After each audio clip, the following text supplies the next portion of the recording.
Assalamualaikum, welcome back to Minuzworld. ഇന്നത്തെ നമ്മുടെ recipe മാവ് കുഴക്കുകയോ മസാല വഴറ്റുകയോ ഒന്നും ആവശ്യമില്ലാത്ത ഒരു അടിപൊളി റെസിപ്പിയാണ്. ഇത് വളരെ പെട്ടെന്ന് നമ്മുടെ വീട്ടിലുള്ള ഇൻഗ്രീഡിയൻസ് വെച്ച് തന്നെ നമുക്ക് തയ്യാറാക്കാൻ പറ്റും. അപ്പോൾ റെസിപ്പി എങ്ങനെയാണെന്നുള്ളത് നമുക്ക് നോക്കാം.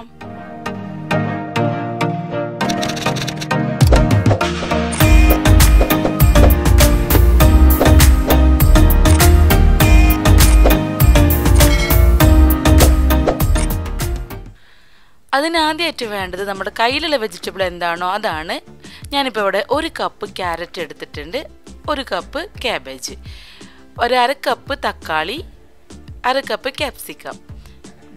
ഇതൊക്കെ നിങ്ങളുടെ കയ്യിലുള്ള വെജിറ്റബിൾ അനുസരിച്ചിട്ട് മാറ്റം വരുത്താവുന്നതാണ്. പിന്നെ 1/2 ടീസ്പൂൺ കുരുമുളക് പൊടി ഇട്ട് കൊടുത്തിട്ടുണ്ട്, ആവശ്യത്തിനുള്ള ഉപ്പ്. പിന്നെ 2 ടേബിൾ സ്പൂൺ മയോണൈസാണ് ഞാൻ ഇതിലേക്ക് ആഡ് ചെയ്തിട്ടുള്ളത്. ഇത് ഹോം മെയ്ഡ് മയോണൈസാണ്, അതിന് ഓൾറെഡി ഞാൻ പോസ്റ്റ് ചെയ്തിട്ടുണ്ട്. എന്നിട്ട് നല്ലോണം മിക്സ് ആക്കി കൊടുക്കുക. നിങ്ങൾക്ക് എൻ്റെ വീഡിയോ ഇഷ്ടപ്പെടുകയാണെങ്കിൽ ലൈക്ക് ചെയ്യുക, കമൻറ്റ് ചെയ്യാനൊന്നും മറക്കരുത്. വീഡിയോ സബ്സ്ക്രൈബ് ചെയ്യാതെ കാണുകയാണെങ്കിൽ ഒന്ന് സബ്സ്ക്രൈബും കൂടെ ചെയ്യുക. ഇപ്പോൾ നമ്മുടെ മിക്സ് ഇവിടെ റെഡി ആയിട്ടുണ്ട്. ഇനി നമുക്ക് ആവശ്യമുള്ളത് ബ്രെഡാണ്. അപ്പോൾ നിങ്ങൾക്ക് എത്ര സ്നാക്കാണോ ഉണ്ടാക്കേണ്ടത് അത്ര ബ്രെഡ് എടുക്കുക. ഞാനിപ്പോൾ ഇവിടെ 6 ബ്രെഡാണ് എടുത്തിട്ടുള്ളത്. എന്നിട്ട് ഇതിൻ്റെ അരികുവശങ്ങളൊക്കെ ഇതുപോലെ ഒന്ന് കട്ട് ചെയ്ത് കൊടുക്കുക. എന്നിട്ട് നമുക്ക് ചെറിയതായിട്ട് ഇങ്ങനെ പ്രസ് ചെയ്തിട്ട് ഇത് പരത്തിയെടുക്കണം. പതുക്കെ പ്രസ് ചെയ്താൽ മതി, അല്ലെങ്കിൽ ബ്രെഡ് പൊട്ടിപ്പോവും. അതുപോലെ ബാക്കിയില്ല എല്ലാ ബ്രെഡും നമുക്കിങ്ങനെ റെഡിയാക്കി വെക്കാം. പിന്നെ ഈ ബ്രെഡിൻ്റെ അരികുവശങ്ങൾ നമ്മൾ കട്ട് ചെയ്ത് മാറ്റുമല്ലോ, അത് നമുക്ക് ബ്രെഡ് ക്രംസ് ആയിട്ട് യൂസ് ചെയ്യാൻ പറ്റും കേട്ടോ. ഇതുപോലെ എല്ലാ ബ്രെഡും ഞാനിപ്പോൾ ഇവിടെ പരത്തിയെടുക്കുന്നുണ്ട്. ഇത് വളരെ പതുക്കെ ചെയ്താൽ മതി കേട്ടോ, അല്ലെങ്കിൽ ഇതിങ്ങനെ പൊട്ടിപ്പോകാനുള്ള സാധ്യതയുണ്ട്. അതുകൊണ്ട് പതുക്കെ ഇങ്ങനെ മെല്ലനെ ഇങ്ങനെ വെച്ചിട്ട് ചെയ്താൽ മതി. ഇപ്പം നമ്മൾ ബ്രെഡൊക്കെ ഇവിടെ റെഡി ആയിട്ടുണ്ട്. ഇനി നമുക്കിത് എങ്ങനെ ചെയ്യുന്നത് നോക്കാം. അതിനായിട്ട് നമുക്ക് വേണ്ടത് ടൊമാറ്റോ സോസാണ്.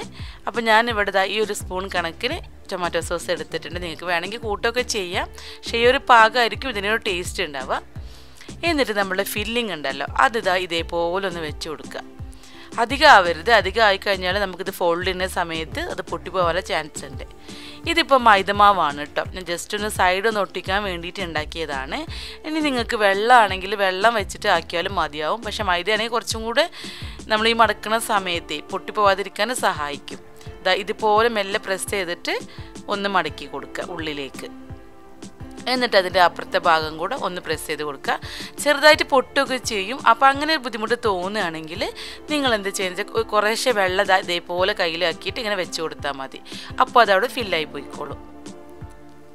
പിന്നെ നമ്മൾ ഇനി കുറച്ച് പൊട്ടിയാലും കുഴപ്പമൊന്നുമില്ല, വീണ്ടും ഒരു കോട്ടിങ് ചെയ്യുന്നുണ്ട്. അപ്പോൾ അതവിടെ ശരിയായി വരും. അപ്പം ഇനിയിപ്പോൾ അഥവാ പുറത്തിങ്ങനെ പൊട്ടി നിൽക്കുന്നുണ്ടെങ്കിൽ അത് കുഴപ്പമാക്കേണ്ട കാര്യമില്ല എന്നാണ് പറഞ്ഞത്. ഇതുപോലെ ബാക്കിയുള്ള ബ്രെഡും കൂടെ ഞാനിപ്പോൾ ചെയ്തെടുക്കുന്നുണ്ട്. ഇത് വളരെ പെട്ടെന്ന് തന്നെ നമുക്ക് തയ്യാറാക്കാൻ പറ്റും കേട്ടോ. ഇതിന് പ്രത്യേകിച്ചൊരു കാര്യം എന്ന് പറഞ്ഞാൽ ഇതിന് ചിക്കനോ ബീഫോ അങ്ങനത്തെ ഒരു ഐറ്റം നമ്മൾ യൂസ് ചെയ്യുന്നില്ല, ഉള്ളി വെജിറ്റബിൾസ് മാത്രമാണ് യൂസ് ചെയ്തിട്ടുള്ളത്. സാധാരണ നമ്മൾ ഇങ്ങനത്തെ റെസിപ്പീസൊക്കെ ഉണ്ടാക്കുമ്പോൾ എപ്പോഴാണെങ്കിലും ചിക്കനോ ബീഫോ അല്ലെങ്കിൽ എഗ്ഗോ അങ്ങനെ എന്തെങ്കിലുമൊക്കെ നമ്മൾ നിറയ്ക്കാറുണ്ട് ഇങ്ങനെ ഫില്ലിങ്സ്. പക്ഷേ ഇതിന് നമ്മൾ വെജിറ്റബിൾ മാത്രം വെച്ചാൽ മതിയിട്ട്, പക്ഷെ നല്ല ടേസ്റ്റാണ്. എല്ലാവരും ഒന്ന് ട്രൈ ചെയ്ത് നോക്കണം. അപ്പോൾ എല്ലാ ബ്രെഡും നമ്മൾ റെഡിയാക്കി എടുത്തിട്ടുണ്ട്. ഇനി നമുക്ക് ബീറ്റ് ചെയ്ത് വെച്ചിട്ടുള്ള മുട്ടയിലൊന്ന് മുക്കുക. അതുപോലെ തന്നെ ബ്രെഡ് ക്രംസിലും ഇതുപോലെ കോട്ട് ചെയ്തെടുക്കുക. പതുക്കെ ചെയ്താൽ മതി കേട്ടോ. ഇതുപോലെ ഞാൻ ജസ്റ്റ് ആദ്യം ഒരു കൈ വെച്ചിട്ടാണ് ചെയ്തിട്ടുണ്ടായിരുന്നത്. അപ്പോൾ സൈഡൊന്നും അധികം ഇങ്ങനെ കോട്ട് ചെയ്ത് കിട്ടിയിട്ടുണ്ടായിരുന്നില്ല. അപ്പോൾ ഞാൻ വീണ്ടും ഇതുപോലെ 2 കൈ വെച്ചിട്ട് ചെയ്തിട്ടുണ്ടായിരുന്നു കേട്ടോ. ഇതൊക്കെ ഇങ്ങനത്തെ ഐറ്റംസൊക്കെ നമ്മൾ കൈ വെച്ച് ചെയ്യാനാവും നല്ലത്, കാരണം എന്നാലും അവർ പെർഫെക്റ്റ് ആയിട്ട് കിട്ടുള്ളൂ. ഇപ്പോൾ നമ്മളുടെ ബ്രെഡൊക്കെ ഇവിടെ ഫില്ലിങ്സൊക്കെ നിറച്ച് റെഡി ആയിട്ടുണ്ട്. ഇനി നമുക്കിതൊന്ന് ഫ്രൈ ചെയ്തെടുക്കണം. ഞാനിപ്പോൾ ഇവിടെ ഫ്രൈ ചെയ്യുന്നതൊക്കെ കുറച്ച് എണ്ണ ഉപയോഗിച്ചിട്ടാണ്.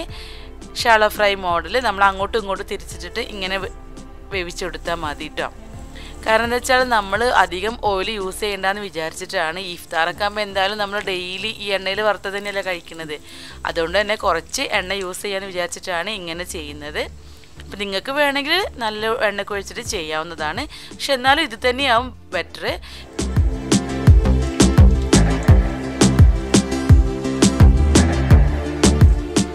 പിന്നെ പെട്ടെന്ന് തന്നെ നമ്മൾ എണ്ണയിൽ ഇതൊക്കെ തിരിച്ചു മറിച്ചു വിടണം കേട്ടോ, അല്ലെങ്കിൽ അടിയൊക്കെ പെട്ടെന്ന് കരിഞ്ഞു പോകും. അപ്പോൾ അതെന്തായാലും പ്രത്യേകം ശ്രദ്ധിക്കുക. കാരണം ഒരു 2-3 സെക്കൻഡ് വെച്ചാൽ തന്നെ ഇത് പെട്ടെന്ന് ഈ ഒരു ഗോൾഡൻ കളറായിട്ട് വരും കേട്ടോ. അപ്പോൾ പെട്ടെന്ന് തന്നെ നമുക്ക് ഉണ്ടാക്കിയെടുക്കാൻ പറ്റിയ ഒരു റെസിപ്പിയാണ്. ഇതാ നമ്മളുടെ എല്ലാ ബ്രെഡും ഞാൻ ഫ്രൈ ചെയ്തെടുത്തിട്ടുണ്ട്. അപ്പോൾ മറ്റൊരു വീഡിയോയിലൂടെ കാണുന്നത് വരെ thanks for watching Minu's world. അസ്സലാമു അലൈക്കും.